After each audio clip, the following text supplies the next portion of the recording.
Let's take a look at Aviation and Flight Science Install Guide, Level 1. For Aviation and Flight Science, the students will get flight controls, so think desktop gaming controls that they will practice on their simulator. We also recommend a larger sim, I think a gaming chair with bigger controls, though that's not necessary and up to the school whether they want to go down that road and have that bigger sim. These are relatively dumb hardware. They link in by USB, and that's what we provide to the schools. What the schools need to provide is a PC capable of running X-Plane and Take Flight. Those are the two primary programs the students will run for the flight simulator.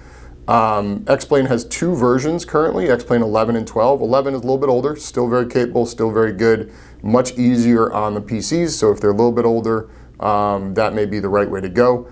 X-Plane 12 is much newer and it demands a high-end graphic card.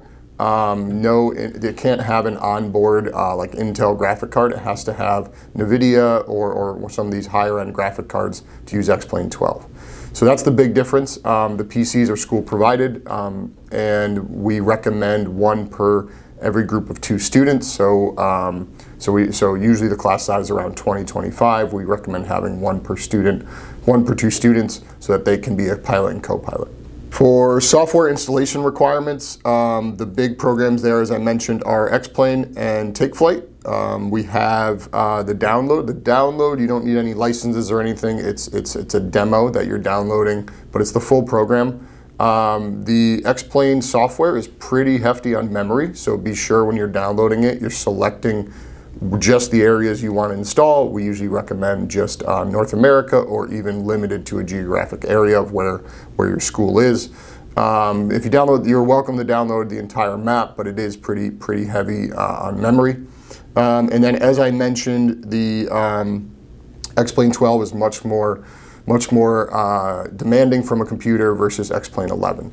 You can, if you see some lag after the install, you can bring down some of the graphics, bring down some of the imagery requirements, and make it run a little smoother. But generally, X-Plane 11 runs on most business kind of laptops or basic desktops. If you're doing some kind of CAD software on that desktop, it'll run just fine. But take a look at the system requirements. We have run it with the minimum requirements. X-Plane's very good at giving you minimum requirements. We've run it, it works, but it definitely there can be some lag or the graphics aren't great.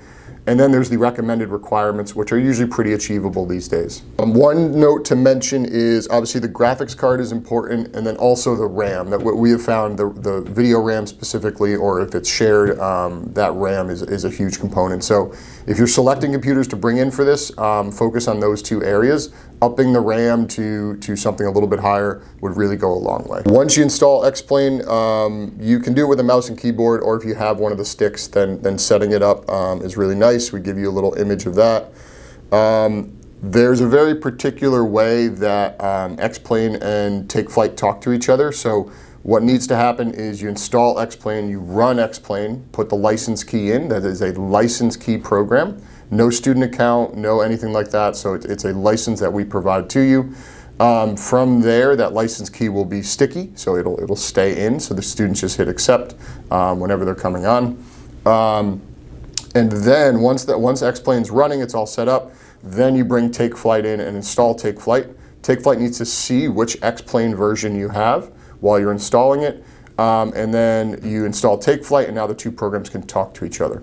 The way this works is X-Plane is the base simulator. Take Flight is the add-on that provides students guidance while they're flying and grades they're flying. And it's a pretty dynamic piece of software as far as it measures their bank angle and their altitude. And if they dip below that altitude, then they're not maintaining their turn. It gives them grading on that. So it's a really neat way for students to learn. But the 2 programs talk to each other. When you start a scenario, Take Flight is telling X-Plane where to start the plane, at what altitude, at what speed, and they work together from there. Take Flight has a library of students in it, so the teacher can actually see what the students are up to, work with them on their flights, and it's an online login that students do to see that classroom and grading side. So Take Flight has its own accounts, where X-Plane is a license key. The big thing we would really recommend you checking, use the checklist that Take Flight provides. It's pretty good. It tells you exactly what to do and what steps. And then we recommend logging in as a student, or a teacher, and actually trying to do a scenario. That will tell you whether the installs happen properly and they're actually seeing each other. We've had some folks that had, I would say, Windows issues with this. So they were doing the install and then jumping as an admin, but then the teacher was running the program as themselves, and the proper files weren't written on the X-Plane side once it finally ran, and then TakeFlight couldn't see that. So making sure, doing that double check that you go down to a student user level, actually try to run a scenario in TakeFlight is highly recommended, so that you see that the files are written properly and everything's talking to each other. As far as sites and domains to whitelist, we have STEMI Lab, which is where the students get their curriculum. That's their LMS. As with most LMSs, there's several ways teachers can bring students online. It could be an email, a username, a QR code to bring them on. A CSV file is possible. And then we also link in with the big single sign-on groups like Google. So lots of options there. Reach out to us with any questions. From there, students need milestoneC.com, STEMI education, because we send them there at times just to do surveys or to work with the LMS. And then they need YouTube to watch YouTube videos and learn from some of the content on YouTube.